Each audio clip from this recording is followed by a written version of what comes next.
حضرت انس رضی اللہ تعالیٰ عنہ سے روایت ہے کہ نماز کے وقت کے اعلان کے لیے لوگوں نے آگ اور ناقوس کا ذکر کیا، پھر یہود و نصارہ کا ذکر آ گیا، پھر بلال رضی اللہ تعالیٰ عنہ کو یہ حکم ہوا کہ اذان کے کلمات 2 مرتبہ کہیں اور اقامت میں 1 مرتبہ۔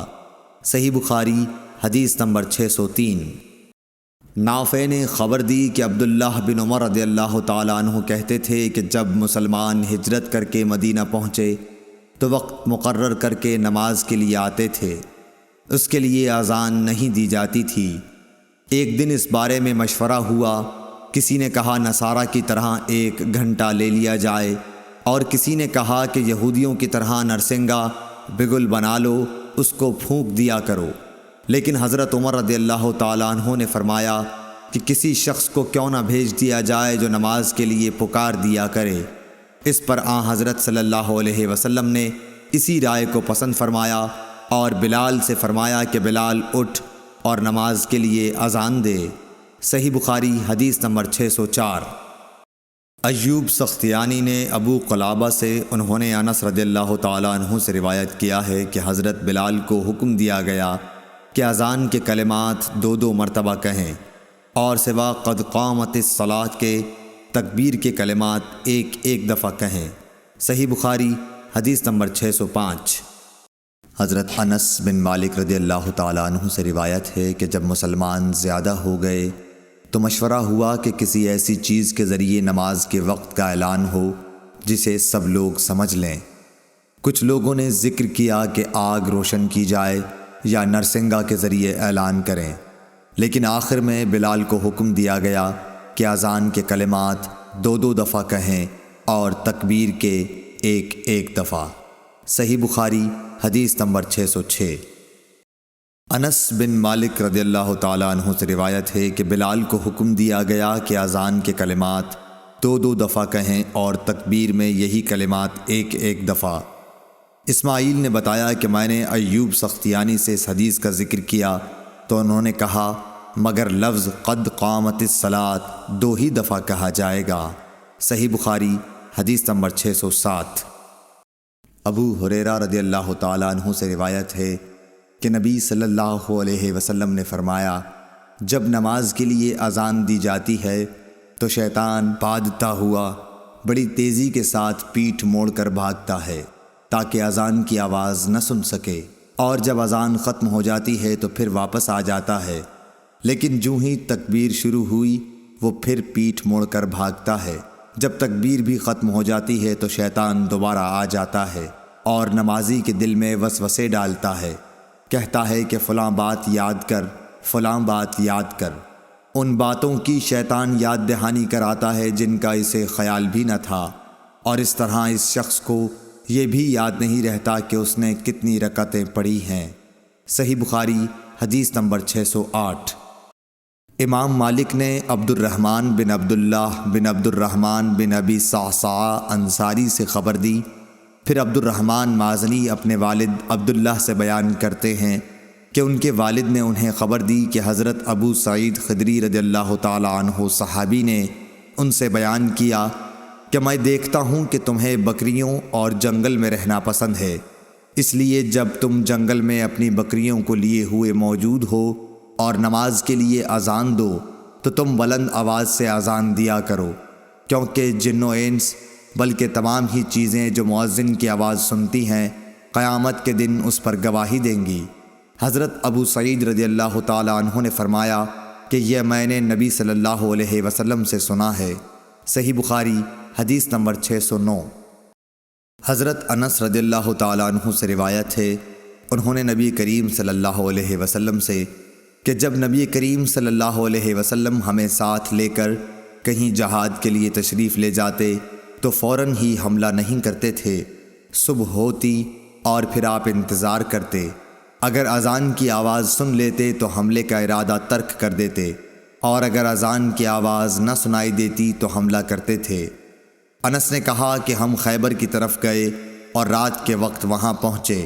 صبح کے وقت جب اذان کی آواز نہیں سنائی دی تو آپ اپنی سواری پر بیٹھ گئے اور میں ابو طلحہ کے پیچھے بیٹھ گیا۔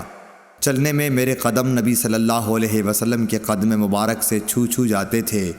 انس نے کہا کہ خیبر کے لوگ اپنے ٹوکروں اور کدالوں کو لیے ہوئے اپنے کام کاج کو باہر نکلے تو انہوں نے رسول کریم صلی اللہ علیہ وسلم کو دیکھا اور چلا اٹھے کہ محمد واللہ محمد صلی اللہ علیہ وسلم پوری فوج سمیت آ گئے۔ انس نے کہا کہ جب نبی صلی اللہ علیہ وسلم نے انہیں دیکھا تو آپ نے فرمایا اللہ اکبر اللہ اکبر، خیبر پر خرابی آ گئی۔ بے شک جب ہم کسی قوم کے میدان میں اتر جائیں تو ڈرائے ہوئے لوگوں کی صبح بری ہوگی۔ صحیح بخاری حدیث نمبر 610۔ حضرت انس رضی اللہ تعالیٰ عنہ سے روایت ہے، انہوں نے نبی کریم صلی اللہ علیہ وسلم سے کہ جب نبی کریم صلی اللہ علیہ وسلم ہمیں ساتھ لے کر کہیں جہاد کے لیے تشریف لے جاتے تو فوراً ہی حملہ نہیں کرتے تھے، صبح ہوتی اور پھر آپ انتظار کرتے، اگر اذان کی آواز سن لیتے تو حملے کا ارادہ ترک کر دیتے، اور اگر اذان کی آواز نہ سنائی دیتی تو حملہ کرتے تھے۔ انس نے کہا کہ ہم خیبر کی طرف گئے اور رات کے وقت وہاں پہنچے۔ صبح کے وقت جب اذان کی آواز نہیں سنائی دی تو آپ اپنی سواری پر بیٹھ گئے اور میں ابو طلحہ کے پیچھے بیٹھ گیا۔ چلنے میں میرے قدم نبی صلی اللہ علیہ وسلم کے قدم مبارک سے چھو جاتے تھے۔ انس نے کہا کہ خیبر کے لوگ اپنے ٹوکروں اور کدالوں کو لیے ہوئے اپنے کام کاج کو باہر نکلے تو انہوں نے رسول کریم صلی اللہ علیہ وسلم کو دیکھا اور چلا اٹھے کہ محمد واللہ محمد صلی اللہ علیہ وسلم پوری فوج سمیت آ گئے۔ انس نے کہا کہ جب نبی صلی اللہ علیہ وسلم نے انہیں دیکھا تو آپ نے فرمایا اللہ اکبر اللہ اکبر، خیبر پر خرابی آ گئی۔ بے شک جب ہم کسی قوم کے میدان میں اتر جائیں تو ڈرائے ہوئے لوگوں کی صبح بری ہوگی۔ صحیح بخاری حدیث نمبر 610۔ عیسیٰ بن طلحہ نے بیان کیا کہ انہوں نے معاویہ بن ابی سفیان سے ایک دن سنا، آپ جواب میں مؤذن کے ہی الفاظ کو دہرا رہے تھے، اشہد ان محمد رسول اللہ تک۔ ہم سے اسحاق بن راہوائی نے بیان کیا، کہا کہ ہم سے وہب بن جریر نے بیان کیا، کہا کہ ہم سے ہشام دستوائی نے یحییٰ بن ابی کثیر سے اسی طرح حدیث بیان کی۔ صحیح بخاری حدیث نمبر 612۔ یحییٰ نے کہا کہ مجھ سے میرے بعض بھائیوں نے حدیث بیان کی کہ جب مؤذن نے حی علی الصلاۃ کہا تو معاویہ رضی اللہ تعالی عنہ نے لا حول ولا قوت الا باللہ کہا اور کہنے لگے کہ ہم نے نبی صلی اللہ علیہ وسلم سے ایسا ہی کہتے سنا ہے۔ صحیح بخاری حدیث نمبر 613۔ محمد بن منقدر نے جابر بن عبداللہ سے روایت کیا ہے کہ رسول اللہ صلی اللہ علیہ وسلم نے فرمایا کہ جو شخص اذان سن کر یہ کہے اللہم رب ھذہ الدعوۃ التامہ والصلاۃ القائمۃ آت محمدا الوسیلۃ والفضیلۃ وابعثہ مقاما محمودا الذی وعدتہ، اسے قیامت کے دن میری شفاعت ملے گی۔ صحیح بخاری حدیث نمبر 614۔ امام مالک نے سمی سے جو ابو بکر عبد الرحمن بن حارث کے غلام تھے خبر دی، انہوں نے ابو صالح ذکوان سے، انہوں نے حضرت ابو ہریرہ رضی اللہ تعالی عنہ سے کہ حضرت صلی اللہ علیہ وسلم نے فرمایا کہ اگر لوگوں کو معلوم ہوتا کہ اذان کہنے اور نماز پہلی صف میں پڑھنے سے کتنا ثواب ملتا ہے، پھر ان کے لیے قرعہ ڈالنے کے سوائے اور کوئی چارہ نہ باقی رہتا تو البتہ اس پر قرعہ اندازی ہی کرتے، اور اگر لوگوں کو معلوم ہو جاتا کہ نماز کے لیے جلدی آنے میں کتنا ثواب ملتا ہے تو اس کے لیے ایک دوسرے سے آگے بڑھنے کی کوشش کرتے، اور اگر لوگوں کو معلوم ہو جاتا کہ عشاء اور صبح کی نماز کا ثواب کتنا ملتا ہے تو ضرور چوتڑوں کے بل گھسٹتے ہوئے ان کے لیے آتے۔ صحیح بخاری حدیث نمبر 615۔ عبید اللہ بن حارث بصری نے کہا کہ ابن عباس رضی اللہ تعالی عنہ نے ایک دن ہم کو جمعہ کا خطبہ دیا۔ بارش کی وجہ سے اس دن اچھی خاصی کیچڑ ہو رہی تھی۔ مؤذن جب حی علی الصلاۃ پر پہنچا تو آپ نے اس سے یہ کہنے کے لیے فرمایا کہ لوگ نماز اپنی قیام گاہوں پر پڑھ لیں۔ اس پر لوگ ایک دوسرے کو دیکھنے لگے۔ ابن عباس رضی اللہ تعالی عنہ نے کہا کہ اسی طرح مجھ سے جو افضل تھے انہوں نے بھی کیا تھا، اور اس میں شک نہیں کہ جمعہ واجب ہے۔ صحیح بخاری حدیث نمبر 616۔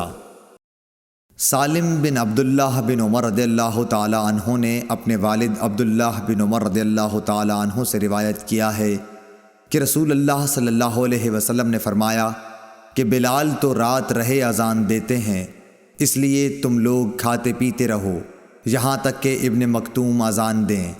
راوی نے کہا کہ وہ نابینا تھے اور اس وقت تک اذان نہیں دیتے تھے جب تک ان سے کہا نہ جاتا کہ صبح ہو گئی، صبح ہو گئی۔ صحیح بخاری حدیث نمبر 617۔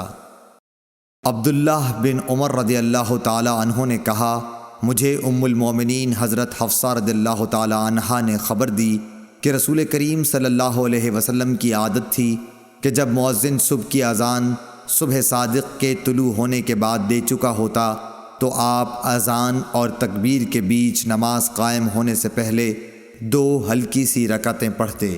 صحیح بخاری حدیث نمبر 618۔ عبد الرحمن بن عوف نے حضرت عائشہ صدیقہ رضی اللہ تعالی عنہا سے روایت کیا ہے کہ نبی صلی اللہ علیہ وسلم فجر کی اذان اور اقامت کے درمیان 2 ہلکی سی رکعتیں پڑھتے تھے۔ صحیح بخاری حدیث نمبر 619۔